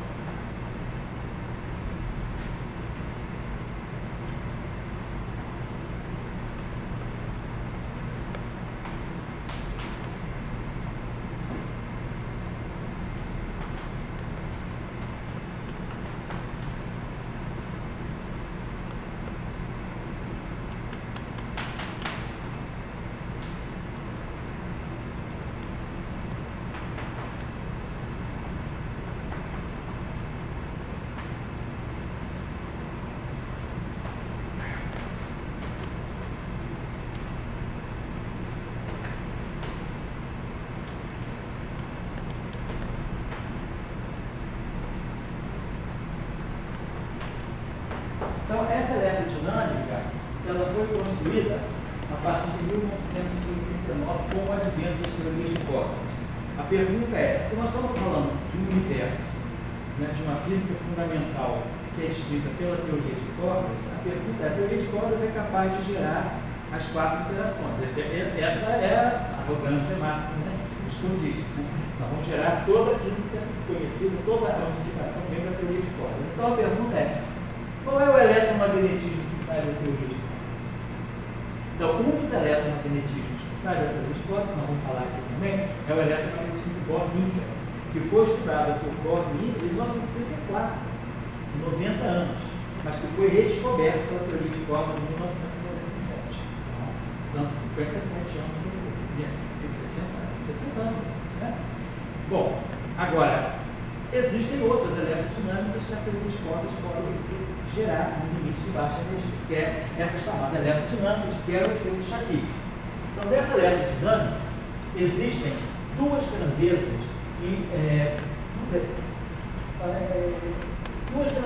um escalar, vou chamar de aqui, e um vetor. Esses dois objetos aqui, essas duas grandezas, elas podem ser uma propriedade intrínseca do vácuo. Ou seja, existe um vetor, uma direção privilegiada no universo. Né? Seria uma espécie de um éter, né? É a busca do éter de novo. E aí, quer dizer, então, os modelos de cordas, eles nos dão essa informação. E aí, como é que o campo elétrico e o campo magnético se organizam em função dessas grandezas que caracterizam esse vácuo anisotrópico? Então, as equações de campo são as seguintes. divergência do campo elétrico, a gente vai ter sempre todo que lá, uma certa hora. Divergência do campo elétrico. Aí aqui vai aparecer menos C, velocidade da luz. Vou chamar esse vetor aqui de fundo, né, de V. Tem um vetor e aqui o campo magnético. Isso tudo igual a rho sobre a expansão. Ou seja, eu tenho, quer dizer, na minha equação da eletrostática, aparece uma contribuição do campo magnético. Então, o campo magnetrostático, ele pode estar sendo fonte de um campo eletrostático. Então, vamos ver as dimensões aqui. Aqui é a divergência de campo elétrico, é volt por metro, isso aqui é volt por metro quadrado. A velocidade, CD, né? C vezes V tem dimensão de campo elétrico. Então, C vezes V é campo elétrico, volt por metro. E aí esse V, então, tem que ter dimensão de 1 sobre comprimento. Então, a dimensão desse V, então, ele é um vetor com dimensão de 1 sobre o comprimento menos 1. Tá certo, né? Isso aqui, ó, campo elétrico por metro. Isso aqui, CD é campo elétrico, esse aqui tem que ser por metro também. Então, metro menos 1. Se tem uma dimensão de espaço negativo de comprimento, comprimento menos 1, nós já sabemos a nossa eletrodinâmica de que era o fluxo aqui, de De Broglie próprio. Um parâmetro com dimensão de comprimento menos 1 pode sempre ser a origem de uma massa por fóton. Por exemplo, então, a gente sabe que o comprimento de onda de ponto do fóton, quer dizer, a grandeza de um comprimento comprimento de onda de ponto de uma partícula qualquer, H cortado sobre MC. Então, se a partícula tem uma massa, ela tem um comprimento de um ponto associado a ela. Se eu tenho um comprimento fundamental, será que eu posso sempre converter um comprimento em massa, né? Quer dizer, a massa que eu obtenho a partir de uma unidade de comprimento é essa aqui, cortada sobre esse comprimento, esse comprimento de lambda vezes C. Então, com isso aqui, se eu tenho um comprimento fundamental, eu posso sempre converter em massa. Então, a pergunta é, ela tem que responder depois: será que esse vetor de fundo, cuja dimensão é comprimento a menos 1, ele poderia estar indicando também uma origem para a massa do fóton? Então, vamos colocar isso. Aí depois nós temos a equação de Faraday-Lenz, que não se modifica, então, rotacional V, né? Igual a menos daqui. Também vamos manter, né? Tirar que não entrou aqui, com a divergência de reserva, não pode. Agora, Faraday-Lenz, rotacional de B. Aí vai aparecer esse escalar, menos que D. Aí vai aparecer um termo novo, mas é aquele vetor V sobre C vetorial igual a 1 sobre C2 derivada temporal do campo elétrico, aí você mais de zero. Então, vamos ver aqui, né? Rotacional de V. Então, esse aqui, ele vai ter também, então, o nosso V, nós já vimos, né? A dimensão do nosso V é comprimento a menos 1. A dimensão do Q também, porque isso aqui é campo magnético, isso aqui é campo magnético, isso aqui é rotacional, é 1 sobre metro. Então, o Q tem dimensão de comprimento a menos 1 também. E vamos ver se isso aqui bate direitinho. E sobre C é D. Então, isso aqui é D. Então, isso aqui é 1 sobre metro. Então, tá certo, está tudo certo. As dimensões estão lá. Então, nós temos agora essas 4 equações de Maxwell modificadas, né? Pela presença de uma anisotropia. Então, a anisotropia do espaço-tempo, ela se acopla ao campo magnético, se acopla ao campo elétrico, e, claro, essa outra anisotropia se acopla ao campo magnético, mas não ao campo elétrico. Observação. Imagina que esteja no limite estacionário, não tenha dependência temporal. De qualquer maneira, se eu tiver uma carga pontiforme, ela vai gerar campo elétrico. Se ela gera campo elétrico, ela vai gerar campo magnético. Aí vai aparecer esse termo aqui. Então, quer dizer, uma fonte, mesmo que eu não tenha corrente, mesmo que eu não tenha dependência temporal, uma carga pontiforme, se ela gera um campo elétrico, esse campo elétrico vai ser fonte dessa equação. Então não pode. Se isso aqui, se o campo magnético fosse zero, eu teria uma inconsistência. Então, uma carga leve, a mesma coisa. Uma corrente estacionária gera um campo magnético. Aí, se ela gera um campo magnético, ela vai gerar, por conseguinte, uma eletrostática também. Então, você não tem mais essa região fronteira, né? O que é eletrostática e o que é magnetostática. Mesmo para regimes independentes do tempo, o campo elétrico gera um campo magnético, o campo eletrostático gera um campo magnetostático e vice-versa. Então, é uma eletrodinâmica com essas características bem interessantes, né? Vamos fazer, então, primeira. Então, as dimensões são mais ou menos esclarecidas, né? Os campos em função dos potenciais, nada muda. Então, campo elétrico é menos gradiente de φ, menos dAdt, campo magnético, rotacional de ar, tá tudo certinho.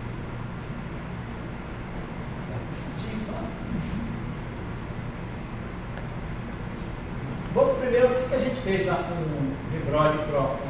A gente analisou, né, a influência, quer dizer, será que a conservação da carga elétrica, a equação de continuidade da carga elétrica, ela poderia nos dar alguma informação sobre a relação entre esses vetores? Vamos pensar também uma outra coisa aqui, né?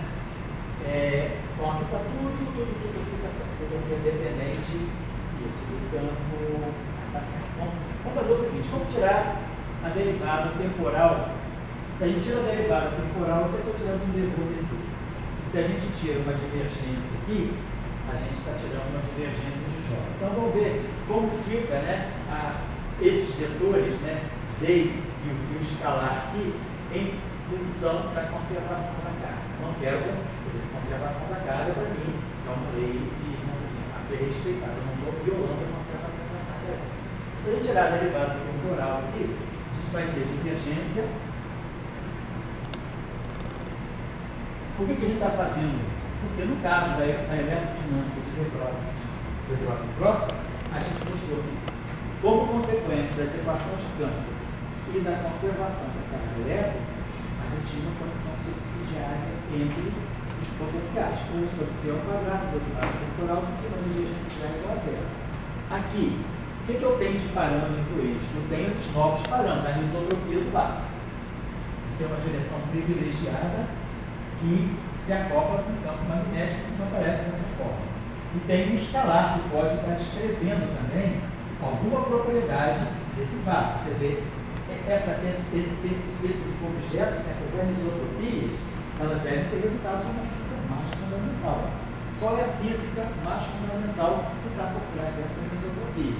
Então, na verdade, essa eletrodinâmica é uma eletrodinâmica de Kerrofeld e Jacqui, porque Kerrofeld e Jacqui é que fizeram o trabalho lá em 1990. Mas, na verdade, a origem dessa eletrodinâmica ela vem da teoria de cordas. É um trabalho do Alain Kosterlitz, que é o professor pesquisador da Universidade de Indiana, no campus de Bloomington. Tem o Kosterlitz e Stuart Semple.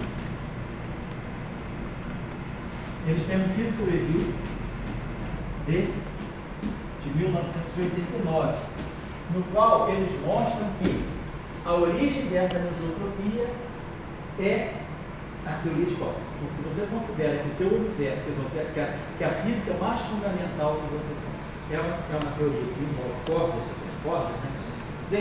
Então, vamos dizer assim, essa física, as altíssimas energias, né? Ela pode mandar um efeito, ela pode transmitir um efeito a mais baixas energias, e a gente pode detectar pequenas violações. Esse vetor V, depois a gente estima ele é muito pequeno, né? Mas ela pode detectar possíveis desvios das equações de Maxwell. E aí, a origem desses desvios é essa física além do modelo padrão, nesse caso, teoria de cordas. Então, essa foi a proposta interessante do Semple. Eles lançaram a ideia fazendo esse relato. E aí, Kerrofeld e Jacqui, imediatamente após, foram estudar os efeitos dessa eletrodinâmica. E aí foram estudar, por exemplo, como se poderia chegar a um limite sobre esses valores. Esses valores são pequenos, 1 sobre o comprimento. mas o quão pequeno é esse valor, e aí eles estimaram isso comparando, pegando dados, por exemplo, de campo magnético de Júpiter. Hoje em dia, existem muitos mais testes muito interessantes com limites muito mais precisos sobre esse valor. Vamos falar sobre isso mais à frente um pouquinho, né? Mas assim, para começar, então, o que essa eletrodinâmica está me descrevendo? Está me descrevendo alguma propriedade de quebra de isotropia do vácuo, né? Que a gente espera que o vácuo é o vazio absoluto. Então, por que o vácuo seria anisotrópico? Né? A gente imagina que o vácuo não tem matéria, é o vazio, então você perde qualquer referência à anisotropia. Você precisa de matéria, talvez, para construir um campo gravitacional, circuito ácido. Então você vai criando entidades, né, que vão dando noção de direção. Mas se você está no vácuo absoluto, você não deveria ter uma anisotropia, a não ser que o vácuo, quer dizer, você considere essa anisotropia como originando-se de uma física muito mais fundamental. Então, essa eletrodinâmica de Carroll, Field e Jacques, né, ela parte dessas modificações, dessas duas alterações nas equações de Maxwell. E aí a gente vai perguntar, por exemplo, será que isso corresponderia a um fóton massivo? Será que isso dá birrefringência do vácuo? Ondas com diferentes polarizações vão ter diferentes velocidades de propagação? O índice de refração do vácuo. Será que eu posso ter, por exemplo, propagações supraluminais? Já que eu modifiquei as equações de Maxwell, será que eu posso ter ondas eletromagnéticas com velocidade de grupo maior do que C? Então tem vários caminhos que a gente pode fazer e que tem sentido, né, de ser, digamos, experimentalmente detectados. Então, nós vamos estar trabalhando um pouco sobre isso. Né? Depois a gente pode se perguntar, como é que fica o campo elétrico de uma carga pontiforme nessa eletrodinâmica? Como também obter, como é que fica a expressão da força de Lorentz? Está modificando a lei de Coulomb. Então a pergunta é, se uma carga é colocada em presença de um campo elétrico, será que aquele vetor V ele não vai influenciar na força de Lorentz? Será que a força de Lorentz vai continuar sendo a carga desse campo elétrico, mas a carga é uma velocidade vetorial do campo magnético? Então, como fica a força de Lorentz nesse caso? A gente sabe fazer esse exercício, que a gente viu nas outras vezes, que a gente vai ter que tirar o tensor de energia e momento. O tensor de energia e momento, a gente tira o tensor de momento linear, e o tensor de momento linear, a gente tira a derivada dele em relação ao tempo, e a gente, derivada do momento, é a força. A gente vai obter uma expressão da força de Lorentz, e aí a gente vai ver se esse V e esse I aparecem na força de Lorentz. Tá? Então, essa é então, primeira coisa, assim, a gente está pegando um modelo novo, né? O primeiro contato, assim, a primeira manipulação que a gente pode fazer é verificar uma condição fundamental, que é a conservação da carga elétrica. Como a conservação da carga elétrica, que tipo de informação eu posso tirar a partir disso? Então, conservação da carga elétrica, a gente sabe, né? A equação de continuidade, derivada temporal do corpo, mas a divergência do choque. No caso de De Broglie e Proc, a gente mostrou que isso aqui dava uma condição fixada, dava uma relação fixada com a relação entre os potenciais. Então vamos lá, tirar a derivada temporal aqui. Então tá, divergência do dEdt menos C. Vamos supor, só da maneira mais simples possível, que essas anisotropias sejam constantes, portanto, não dependem do tempo e uniformes, homogêneos, ou seja, não dependem da posição. Vamos supor que tanto Q quanto V sejam constantes, né? Significa que não variam no tempo, e homogêneos, ou seja, não variam no espaço, não tem derivadas espaciais.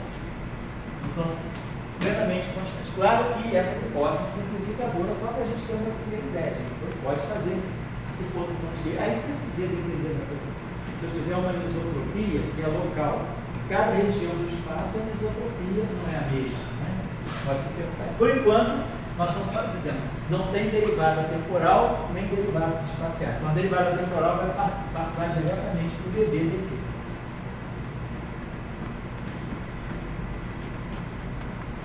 E aí a gente vai ter Y com zero, derivada temporal do. E agora, divergência do rotacional de V é zero, então vai ficar menos que, aí vai ficar aqui, divergência de V, né? Divergência do rotacional é zero, a divergência de Qi vai ser zero, quer dizer, o Qi é constante, então eu vou tirar a divergência de D, que é zero, eu não tenho um polo magnético. Então a gente vai ficar com o termo aqui agora. V é constante, né? Então aqui V sobre C, esse vetor de fundo, V é constante. Assim, essa demonstração pode ser bem infeliz, aquela para tudo que é velocidade, tem nada a ver com velocidade, é um vetor de fundo, tá? Não é velocidade da onda, não é isso. É um vetor anisotropia. Aí então vai ficar divergência desse produto vetorial, V sobre C vetorial. Lembrando que V é constante. E aí aqui 1 sobre C2, derivada temporal, divergência de E,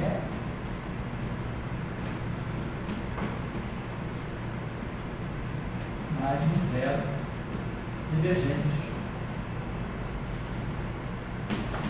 Muito bem. Vamos ver lá a divergência de V vetor E. Então a gente vai estar tirando a divergência de um produto vetorial. Vai ficar epsilon I J, tá? Vamos ver que eu tenha um vetor, sei lá, vou chamar de U J e um vetor, sei lá, chamar de WK. Então tá. Então isso aqui no fundo eu estou tirando a divergência de U vetorial, tá? No nosso caso, U é V sobre C e W é V. Então, isso aqui vai ficar, essa derivada vai bater aqui primeiro. Então, isso aqui vai produzir IJK. Então, vai produzir rotacional de U escalar K. Né? Essa derivada vai bater aqui, vai produzir DI e DJ. Esse aqui é a componente K do rotacional de U escalar K. E depois essa derivada vai bater aqui. Então vai ficar IK. Vai trocar a ordem aqui, então vai ficar menos U escalar rotacional de K. Agora, esse termo aqui no nosso caso, U é o V sobre C, que é constante. Então esse termo aqui para nós não tem. Então aquele rotacional daquele produto vetorial vai dar para nós menos V sobre C, vai ficar menos V está V, a anisotropia V sobre C, escalar rotacional do vetor, campo elétrico. Isso?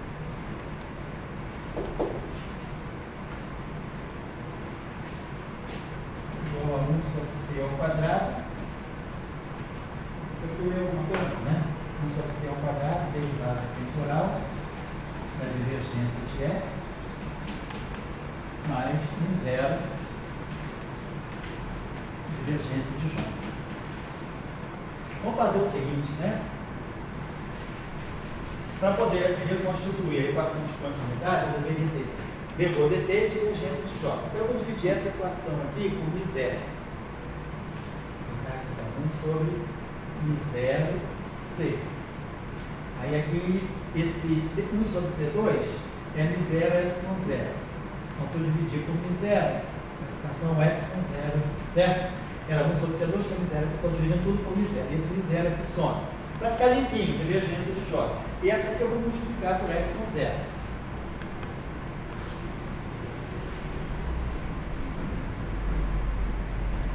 E aí sai esse ε0. Né? E aí, claro, a gente pode somar essa equação para essa aqui, para impor que dt de ρ mais divergência de J seja zero. Né? Então, vou fazer o seguinte, vou botar esse termo aqui, se não menos, igual a isso aqui. Então, quando eu somar, vamos esquecer essa equação.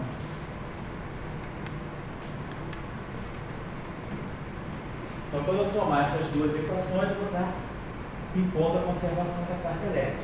Então, a gente vai ter ε0, divergência, derivada temporal do campo elétrico, menos ε0, C, D, escalar, dB dt.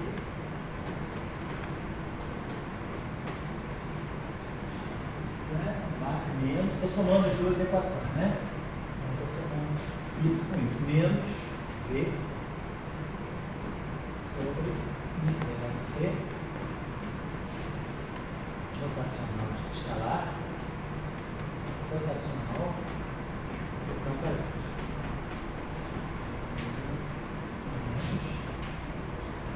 Então você vai acabar se cancelando, né?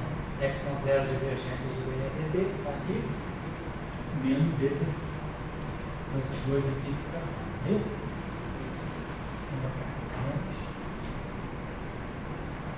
Paguei errado. Porque é perigoso, eu vou apagando. É esse aqui que cancela esse, né? Então só vai sobrar isso aqui, menos epsilon zero, C, D.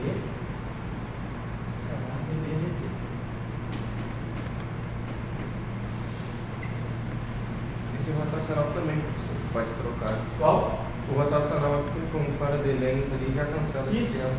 Então tá. Rotacional de E, esse aqui que você diz?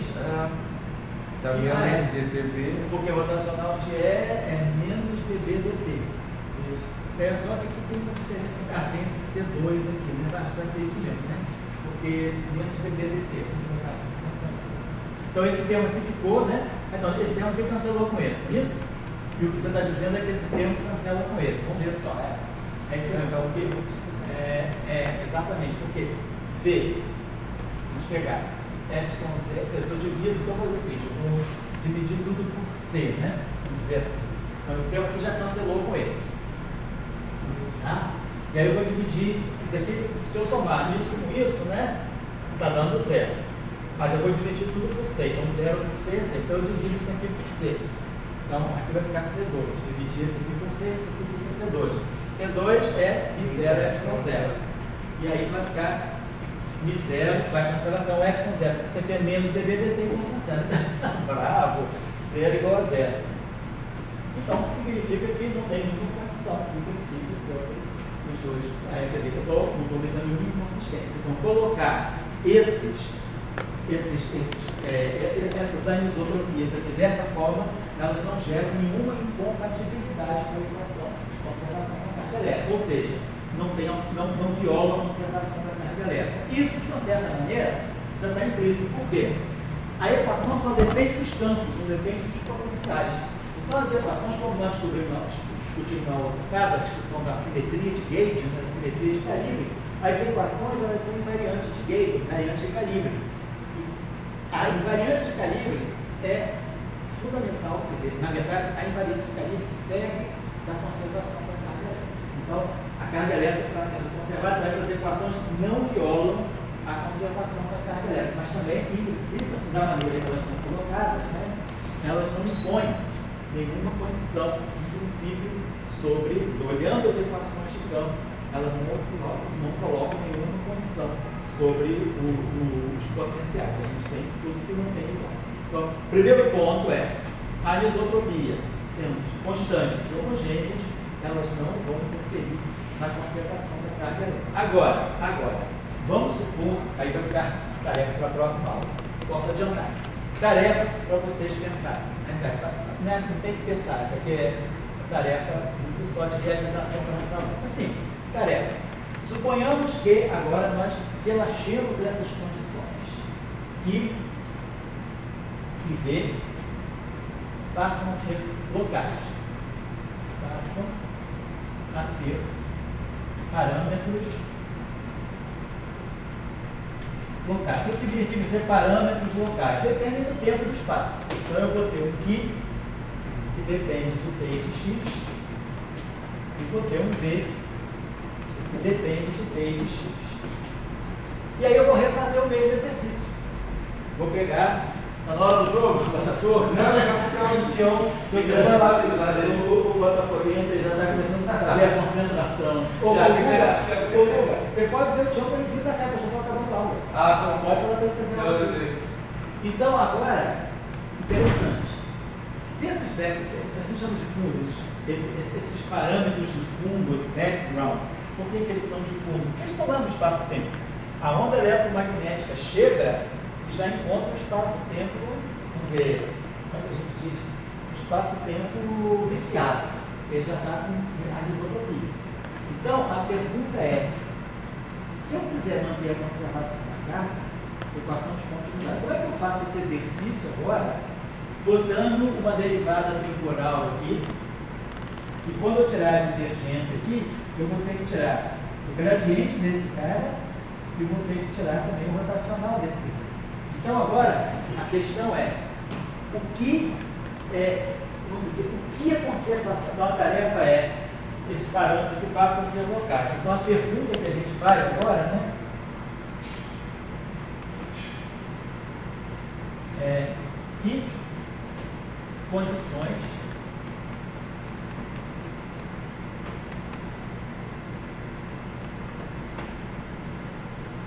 existem, que condições devem ser obedecidas por I e V para não violar, para que não seja violada a conservação da carga elétrica.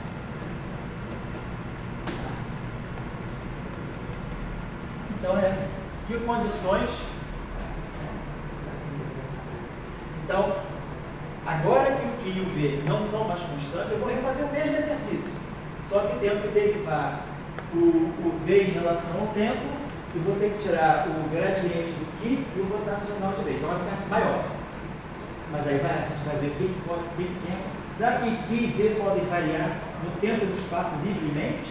Ou a conservação da carga vai colocar um fio mais forte dentro dessa frequência? Essa é a tarefa para vocês. Se não fizerem, não tem problema. Para a próxima aula, fazer só um treinamento para exercitar essa questão. Então, na próxima aula, a gente vai ser a aula 7, a gente retoma a eletrodinâmica anisotrópica. E ela tem muitas propriedades interessantes. A gente vai poder, por exemplo, a gente vai mostrar que essa anisotropia ela impede que haja, que nesse vácuo se propaguem ondas linearmente polarizadas. A anisotropia ela prefere as ondas circularmente polarizadas. Vou mostrar que o vácuo é refrigerante. E vamos mostrar como fica a expressão da força de Lorentz. Como esse background, esse fundo de Q de V, eles alteram a força de Lorentz. Se eu tenho, por exemplo, uma distribuição de cargas e correntes, uma onda eletromagnética chega, essa onda vai exercer força.